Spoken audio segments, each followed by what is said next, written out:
$400 drone just knocked a $19 million attack helicopter out of the sky. Not a fighter jet, not a missile system that costs more than a house. A quadcopter, the kind of machine a small team can build in a workshop, carrying a warhead barely heavier than a bag of sugar, climbed up, found the one place armor could not protect, and brought down one of the most feared gunships Russia has ever fielded. For 30 years, that helicopter was considered untouchable by anything a soldier could carry. That era just ended over a field in the Belgorod region. This is the story of how the cheapest weapon in the sky is grounding the most expensive, and why Russia's attack helicopters may never fly the same way again. Let's start with the target, because to understand how big this is, you have to understand what a Mi-28 actually is. The Mi-28N Havoc is Russia's premier dedicated attack helicopter, not a transport with guns bolted on, but a purpose-built flying tank killer. It weighs around 11.5 tons. It costs somewhere in the region of $19 million. It carries a 30mm autocannon under its nose and up to 16 guided anti-tank missiles under its stubby wings. It has a radar that lets it fly low and hunt at night, hugging the terrain. And most importantly, it is armored, heavily. Its cockpit is built to shrug off cannon fire up to 23 millimeters. Its crew sits inside an armored bathtub designed to survive hits that would tear a normal aircraft apart.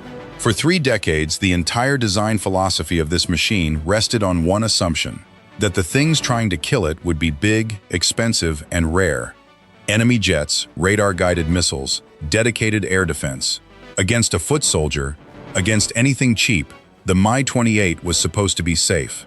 It could come in low, unleash its missiles, and leave before anyone on the ground could do anything about it. That assumption held for 30 years. And then, on the 15th of July 2026, over the village of Vyazovoye in Russia's Belgorod region, it died. What killed it was a drone called the Shrike 10, a purpose-built interceptor quadcopter made by a Ukrainian manufacturer, carrying a small shape-charge warhead with a total cost of somewhere around $400. It was flown not by a pilot in a cockpit, but by an operator from Ukraine's Unmanned Systems Forces, specifically the 427th Separate Unmanned Systems Brigade, call sign RAROG, sitting safely, watching through the drone's camera. And the way they did it is the part every Air Force on Earth is now studying. Here is the problem with attacking a helicopter with a small drone. A helicopter is fast, it can maneuver, and it is bristling with defenses tuned to detect the threats it expects. But the Mi-28, like every helicopter, has blind spots and weak spots, and its defenses are built to see the wrong things. Its warning systems are tuned to detect radar-guided missiles streaking in from a distance. They are not built to notice a small, quiet, radio-controlled quadcopter creeping up on it. So the Ukrainian operator did something clever and simple. Instead of chasing the helicopter or coming at it head-on, the drone climbed, it got above the aircraft, into a sector where the crew was not looking, and the sensors were not watching, and it struck down onto the rotor assembly. And this is the key. The spinning rotor of a helicopter is the one thing that keeps it in the air, and it is the one thing that armor cannot protect. You cannot armor a rotor. It has to spin, it has to be light, it has to be exposed. A small shaped charge, detonating at the rotor, does not need to punch through the armored cockpit or defeat the missile-proof glass. It just has to break the thing that is holding 11.5 tons of helicopter up in the air. And once that happens, the outcome is not damage. It is a catastrophic, unrecoverable loss of control. The helicopter does not limp home. It comes down. $19 million, undone by 400. Do the arithmetic, and the cost exchange is almost absurd. Roughly 47,000 to 1. For the price of a single Mi-28, you could build tens of thousands of these drones. And unlike the helicopter, the drone risks no crew, takes days rather than years to produce, and can be replaced the moment it is gone. That is the math that is quietly breaking the economics of air power, and it is the same brutal arithmetic that has defined this entire war. The cheap, endless machine trading up against the expensive, irreplaceable one. And here is the part that should really worry Russian pilots. This was not a fluke, and it was not the first time. This was the second Russian helicopter destroyed in flight by a Shrike drone. The first came back in September of 2025, when Ukrainian troops used the same kind of drone to shoot down a Russian Mi-8, a large transport helicopter worth around $10 million, in what was recognized as the first confirmed case in history of an FPV drone destroying a helicopter in the air. At the time, many people treated it as a freak event, a one-in-a-million shot that could never be repeated reliably. The destruction of the Mi-28 answered that doubt. It proved the first kill was not luck. It was a technique, a repeatable, teachable method for taking down aircraft that were supposed to be beyond the reach of anything cheap. Once is an accident. Twice, against a harder, better defended target, is a doctrine being born. And this kill did not come out of nowhere. It is one visible spike in something much larger that Ukraine has been building. A whole new class of drone whose entire job is to hunt other things in the air. For most of this war, the FPV drone was a weapon aimed downward, at tanks, trucks, trenches, ships. But over the last year, Ukraine has been racing to build interceptor drones, faster, higher-climbing machines designed to catch things in flight. The most urgent target is the Shahed, the cheap attack drone Russia fires at Ukrainian cities by the hundreds. Interceptor drones are being fielded specifically to chase those down cheaply, instead of burning million-dollar missiles on them. But the same technology that lets a drone climb and catch a Shahed can be pointed at bigger, richer prey. And that is exactly what happened over Belgorod.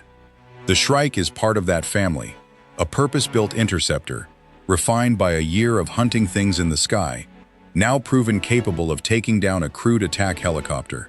The helicopter kill is not a stunt. It is what happens when a technology built to swat cheap drones grows up and turns on the expensive aircraft that were never supposed to be in reach. Look closer at the technique, because the details are what make it repeatable. The approach matters as much as the warhead.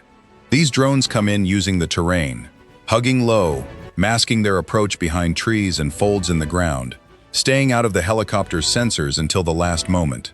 The best window to strike is when the helicopter is doing the thing that makes it dangerous in the first place, slowing down, hovering, or making a low attack run to fire on a ground target.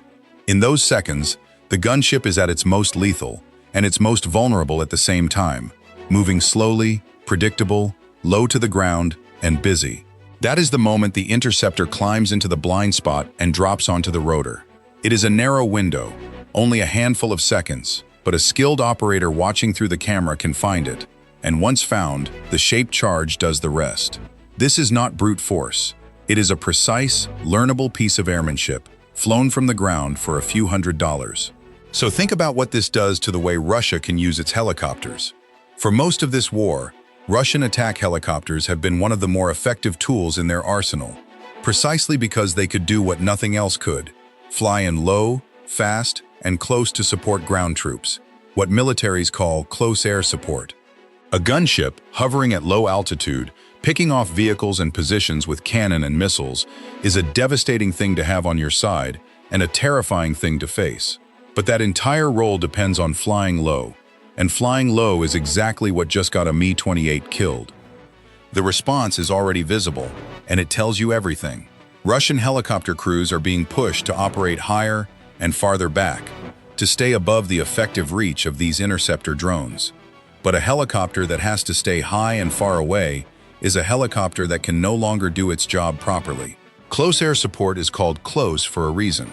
Push the gunships up to safer altitudes and back from the front line, and their accuracy drops.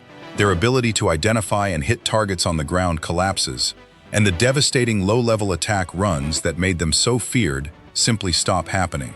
You do not have to shoot down every helicopter to defeat it. You just have to make the sky low over the battlefield, so dangerous that the helicopters no longer dare to come down into it. And that is precisely what a $400 drone has started to do. This is the pattern that keeps repeating across this entire war. Layer after layer. First, the cheap drones made it deadly to move a tank in the open. Then they made it deadly to bring up trucks and supplies. Then they reached out to hit warships and refineries and oil tankers. And now they are reaching up, into the airspace just above the battlefield, the low-altitude zone that attack helicopters and increasingly other aircraft have always owned. A weapon that costs less than a used laptop is beginning to contest the sky itself, at least down low, where the fighting actually happens. The helicopter was never designed for this fight. Its armor, its speed, its sensors, its whole survival philosophy were built around an enemy that was rare and expensive. It has no good answer to an enemy that is cheap and everywhere. And Ukraine is not treating this as a lucky trick to be repeated now and then. It is scaling. The whole logic of the interceptor drone is that it only works if you have enough of them, that you can put hunters in the air across a wide front, cheaply, in numbers, so that any aircraft or drone daring to fly low runs a real risk of meeting one. That is the goal. Not a handful of trophy kills, but a standing layer of cheap airborne hunters, a kind of drone-built ceiling over the battlefield that expensive aircraft cannot safely push through. 2 confirmed helicopter kills are the visible proof that the concept works. The unseen effect is bigger. Every Russian pilot now flies knowing those hunters might be out there, and that knowledge alone changes how they fly, where they go, and how much risk they will accept, long before a single drone is ever launched at them. None of this means the attack helicopter is finished forever. Russia has counters it can try, better warning sensors tuned to spot small drones, jamming to sever the link between the interceptor and its operator, escort tactics, flying at times and in ways that make the intercept harder. This is a contest, and the other side gets a vote. But every counter costs money, time, and freedom of action, and it makes the helicopter harder and more expensive to use for the one thing it was built to do. The $400 drone does not have to win every time. It just has to make the $19 million helicopter think twice about ever coming down low again. And it is already doing that. And it does not stop at helicopters. Think about what else flies low and slow over a battlefield. Transport helicopters bringing in troops and supplies. Older ground attack aircraft making low passes. Reconnaissance planes. Even, in time, the low approach and landing paths of faster jets. Everything that has to come down into that low band of air to do its job is now flying into a zone that cheap interceptor drones are beginning to contest. For 100 years, the low sky over a battle belonged to whoever could afford aircraft. The shoulder-fired missile, the man-pads, chipped away at that dominance decades ago. But those missiles are expensive, limited in number, and carried by a soldier who has to expose himself to use one.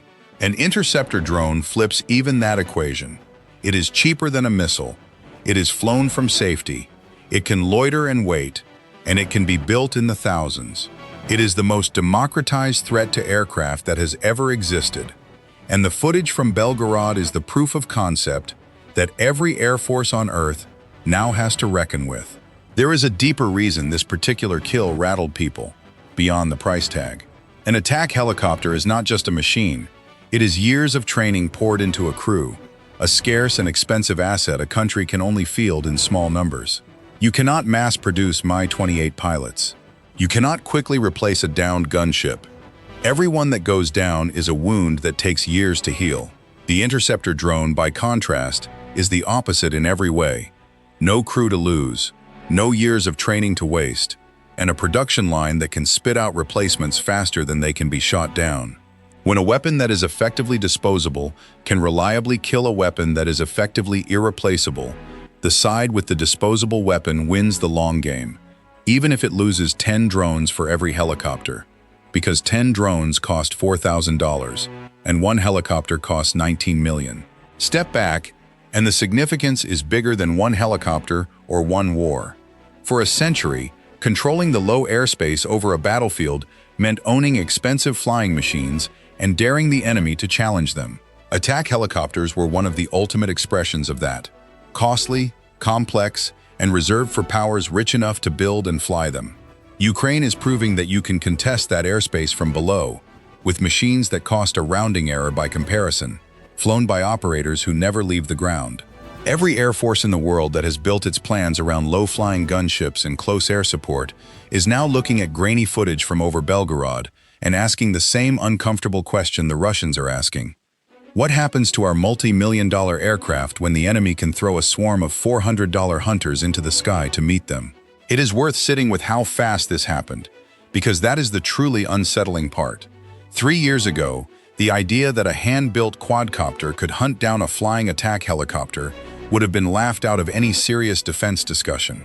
Helicopters had threats to worry about: jets, radar missiles, dedicated air defense, but not a cheap drone flown by 2 people in a tree line. The gap between impossible and done twice was closed in a matter of months. driven by nothing more exotic than cheap electronics, clever operators, and the relentless pressure of a real war, forcing rapid improvement. That speed is the warning. Every assumption about what is safe in the sky is now on a much shorter clock than any Air Force is comfortable with, because the other side is iterating in weeks, not decades, and each success teaches the next attempt. Ukraine did not outspend Russia to do this. It could never win that fight. Instead, it did what it has done at sea, on the ground, and against the refineries. It found the impossibly expensive thing the enemy relies on, and it learned to destroy it with something impossibly cheap. The warships, the tankers, the tanks, and now the helicopters. Each time, the same lesson lands a little harder. It does not matter how much armor you carry or how much you cost. If the thing hunting you is $400, willing to be sacrificed, and there are thousands more where it came from. Thanks for watching. If you want to understand the cheap machines that are quietly rewriting the rules of modern war, on the ground, at sea, and now in the air, stay with us, because this fight is only climbing higher.